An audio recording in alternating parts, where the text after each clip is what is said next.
Bom dia, bela semana começando, depois de alguns dias chovendo, um belo sol sobre nossas cabeças, né? Estamos iniciando mais um momento de reflexão, mais uma oportunidade de estarmos na presença de Deus durante esses 20 minutos que nós fazemos a nossa live. E eu quero logicamente saudar a todos os irmãos, mandando logo um abraço generalizado para todos, né? Lembrando principalmente aos nossos irmãos da Igreja Batista aqui em Vila Pinheiro que no próximo domingo nós estaremos retornando aos cultos presenciais. Então estou fazendo essa lembrança aqui porque muitos dos nossos irmãos também nos assistem e eu faço então essa lembrança mais uma vez aos irmãos que estaremos voltando, mas logicamente retornando com todas aquelas medidas de segurança exigidas pelas autoridades e até para a nossa própria segurança. Mas é uma oportunidade que temos e vamos retornar então aos nossos cultos como igreja a partir do próximo domingo, dia 28 de fevereiro. E aí voltarmos às nossas atividades normais. Vou mandar um abraço. Mandar vários abraços. Casal Renato e Vilma Peterlev, lá de Sumaré, da primeira Igreja Batista de Sumaré. Fizeram aniversário de casamento, né? Tantos anos juntos. Eu não sei quantos anos, Renato, mas sei que fizeram aniversário de casamento. E daqui eu mando um abraço para vocês, que me são mas muito queridos, né? Fez aniversário também a Elza Bandarchuk, lá de Tupã. Elza, um grande abraço, estende esse abraço ao Domingos. A família Bandarchuk é uma família muito querida também, lá de Tupã, e Elza fez aniversário, e daqui o nosso abraço para você. Também o irmão Hernandes Cordeiro, lá da Igreja Batista Farroupilha, em Campo Grande, no Rio de Janeiro. O Hernandes fez aniversário. Também rogamos bênçãos especiais de Deus sobre sua vida, Hernandes. Adriana Pardini é da Igreja Batista Ebenezer, aqui em Resende. E a família Pardini tem um grande grupo da família Pardini conosco na Igreja Batista em Vila Pinheiro, mas a Adriana é aqui da Ebenezer, em Resende. E nós mandamos um abraço para você, Adriana, que Deus também te abençoe muito. Hoje faz aniversário a irmã Neuzi Camargo. Acho que o Brasil inteiro conhece a irmã Neuzi Camargo, veterana, obreira, né? Lá da primeira Igreja Batista em Campo Grande, no Rio de Janeiro. Irmã Neuzi é uma pessoa queridíssima. Nós temos assim uma consideração muito grande e ela faz aniversário. Guarda o bolo que a gente está chegando, irmã Neuzi. Um pedaço pelo menos, tá bom? Deus abençoe sua vida. Vamos ouvir uma música muito bonita que eu gosto muito particularmente, já fiz solos dela, não tenho visto muita gente cantando esta música, mas é uma música lindíssima, Dia de Glória. Alguns títulos também falam de que dia será, né? Porque é uma pergunta que uma exclamação que a música faz: que dia será? O dia da vinda de nosso Senhor Jesus Cristo.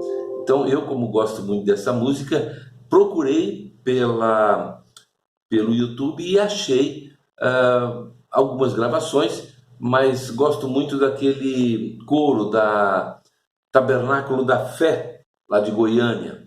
Esses irmãos cantam essa música e nós vamos ouvi-la. E alguém souber, canta junto.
Irmãos, essa letra fala do dia de glória, quando subiremos para Deus.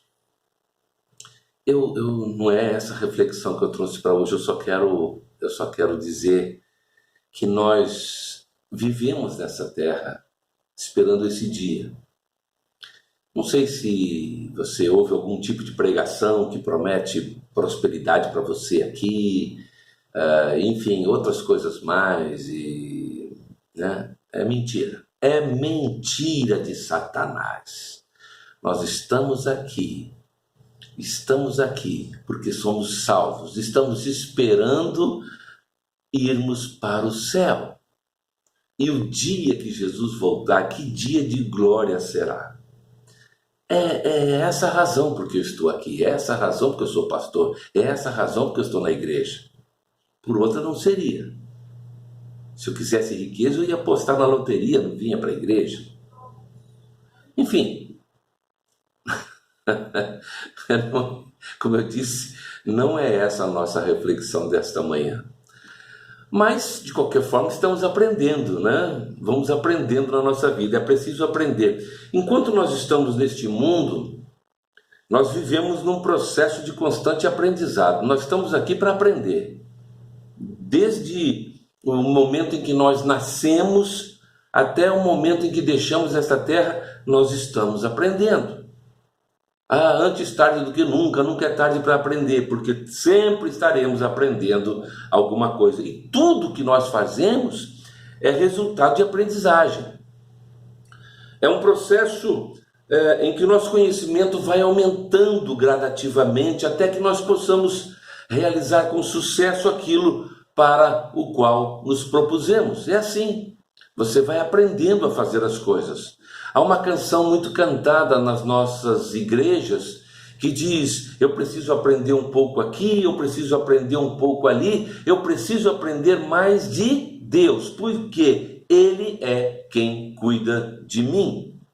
E se eu aprendo um pouco aqui, se eu aprendo outro pouco ali, no final eu aprendo que eu preciso sim aprender cada vez mais de Deus. E para isso eu trago a nossa reflexão desta manhã, deste dia, um personagem bíblico que aprendeu a conhecer mais de Deus, que foi Jó. Jó 42:5 diz assim, é interessantíssimo isso, porque poderia ser eu, poderia ser você a dizer isso. Olha o que Jó diz: eu te conhecia só de ouvir, mas agora os meus olhos te veem. A vida de Jó, ela demonstra que nós desconhecemos as muitas maneiras pelas quais Deus está trabalhando em nossas vidas. E acaba suscitando uma pergunta muito comum: por que coisas ruins acontecem com as pessoas boas? Lógico que é uma pergunta muito difícil de responder, mas sabemos que Deus está sempre no controle e nada acontece por acaso.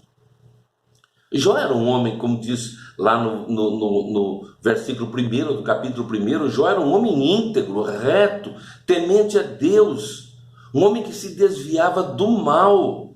Todos conhecemos a sua história. Ele tinha 10 filhos, era um homem de grande riqueza, e a Bíblia nos diz que um dia Satanás se apresentou diante de Deus, e Deus perguntou a Satanás o que ele achava de Jó, o servo dele. Satanás então acusou Jó de honrar a Deus somente porque Deus o havia abençoado com bens terrenos.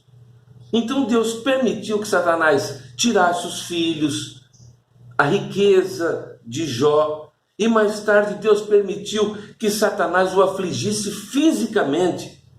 Jó sofreu profundamente, mas nunca acusou a Deus de fazer mal.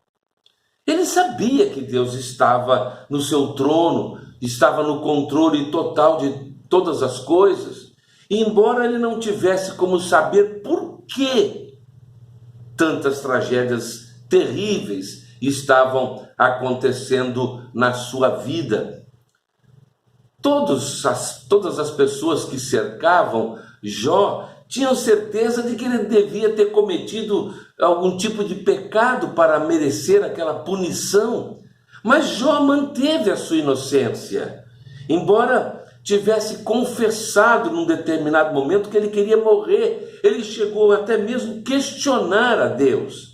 E nesse processo ele foi aprendendo cada vez mais de Deus, a ponto de lá nos capítulos 38 a 42, ele escrever algumas das mais impressionantes poesias na Bíblia sobre a magnitude e o poder de Deus. Jó respondeu ao discurso de Deus com humildade e arrependimento, dizendo que havia falado de coisas que ele não conhecia. Lá no capítulo 40, de 3 a 5, no 42, de 1 a 6. Mas ele foi aprendendo de Deus nas suas adversidades. Lá no final, Deus restaurou a sorte de Jó e a fez em dobro. Você pode ver isso lá em Jó 42, 10. Né? Diz assim: abençoou o Senhor o último estado de Jó mais do que o primeiro. Jó viveu ainda 140 anos depois de seu sofrimento. Jó nunca perdeu a sua fé em Deus, mesmo nas circunstâncias mais dolorosas que o testaram no mais íntimo do seu ser. A maioria de nós, sinceramente, eu digo isso muito por mim, eu não gosto de abranger os outros não, porque quando eu falo de exemplo, eu falo meu. Mas a maioria de nós afundaria em depressão. Jó até chegou a estar deprimido, ou pelo menos o suficiente para amaldiçoar o dia do seu nascimento. Está lá em Jó 3, né, no capítulo 3 de Jó. Mas ele nunca amaldiçoou a Deus. Ele nem hesitou em seu entendimento de que Deus ainda estava no controle de todas as coisas. Jó tinha um relacionamento tão íntimo e pessoal com o Senhor que ele era capaz de saber que ele não estava sendo punido. Afinal, Deus não trabalha dessa maneira. É interessante, eu vou abrir um parênteses aqui, porque tem gente que fala assim: Deus está punindo não sei quem porque fez isso. Não. Deus não é Deus de violência, de vingança. A vingança do Senhor será no dia do juízo, quando ele vai chamar os salvos para si e vai rejeitar os ímpios, né? Apartai-vos de mim, aí será a vingança, entre aspas, que nós podemos usar esse termo. Então Deus é amor. Deus é amor. Não se esqueça disso. E essa consciência de Jó em saber que Deus não estava punindo ele, fez com que sua fé nunca vacilasse. Ele sabia quem era o seu Redentor, um Salvador vivo que um dia viria até, inclusive, fisicamente à terra. Está lá em Jó 19, 25. Ele entendeu que os dias do homem são ordenados, numerados e não podem ser mudados. A profundidade espiritual de Jó é demonstrada em todo o seu livro. Tiago se refere a Jó como um exemplo de perseverança ao escrever lá no capítulo 5, os versículos 10 a 11, ele diz assim: irmãos, tomai por modelo no sofrimento e na paciência os profetas, os quais falaram em nome do Senhor. Eis que temos por felizes os que perseveraram firmes. Tendes ouvido da paciência de Jó e vistes que fim o Senhor lhe deu, porque o Senhor é cheio de terna misericórdia e compassivo. Talvez a maior lição que aprendemos no livro de Jó é que Deus não precisa dar satisfação a ninguém pelo que ele faz ou pelo que ele não faz. A experiência de Jó nos ensina que talvez nunca saibamos a razão específica do sofrimento, mas devemos aprender a confiar em nosso Deus, soberano, santo e justo. Seus caminhos são perfeitos. Salmo 18:30 afirma isso. Já que os caminhos de Deus são perfeitos, nós podemos confiar que tudo o que faz e tudo o que permite também é perfeito. E a nossa responsabilidade para com Deus é aprender a obedecê-lo, aprender a confiar nele, aprender a nos submetermos à sua vontade, quer entendamos ou não. Quando fizermos isso, nós vamos encontrar Deus no meio de nossas provações, possivelmente até por causa de nossas provações. E aí veremos claramente a magnificência do nosso Deus e diremos também, como Jó, lá em 42:5, eu dizia: eu te conhecia só de ouvir, mas agora os meus olhos te veem. Que essa possa ser uma expressão minha e sua também, aprendendo mais de Deus. Vamos orar? Nosso Deus amantíssimo Pai, ó Deus, nós estamos encerrando este breve momento de reflexão, sabendo, Senhor, que os seus ouvidos estão atentos às orações feitas pelo teu povo, e nós te rogamos aqui agora, ó Deus, que tu estejas abençoando grandemente cada uma das pessoas que te servem neste mundo. Ó Pai amado, a tua igreja reunida, a tua igreja que louva o teu nome, que te adora, que te busca, que prega o evangelho verdadeiro, fiel. Ó Deus, nós te pedimos que tu estejas abençoando a Igreja Batista em Vila Pinheiro, no seu retorno agora no próximo domingo, para que tudo que façamos ali, ó Deus, o teu nome seja exaltado, como sempre tem sido até aqui. Ó Deus, te pedimos pelas demais igrejas, aquelas que já se reúnem, aquelas que ainda não estão se reunindo presencialmente, mas que, ó Deus, em todas as circunstâncias, a sua igreja seja sempre preservada. Guarda cada um de nós dessas doenças oportunistas do mundo. Ó Deus, livra-nos, ó Deus, desses sofrimentos, ó Deus, de que entendemos assim que a sua vontade, ó Deus, mas quantas vezes nós temos visto pessoas sofrendo absolutamente, ó Deus, e nós te pedimos, ó Deus, que a tua presença seja constante na vida dessas pessoas e que elas possam entender que o sofrimento, ó Deus, que passamos neste mundo faz parte do conhecimento que temos em relação a ti, do aprendizado, ó Deus, que precisamos ter para te conhecer cada vez mais e melhor. Vai nos guardando, vai nos protegendo, Aos nossos aniversariantes já declinados no início deste programa, guarda-os, proteja-os em tudo, tua mão poderosa seja sobre cada um deles, ó Pai amado. Ouve a nossa oração, perdoa os nossos pecados, ó Deus, porque oramos e oramos em nome de Jesus Cristo, teu Filho amado. Amém, amém. Queridos, até a próxima quinta-feira, quando estaremos realizando mais uma das nossas lives. Forte abraço.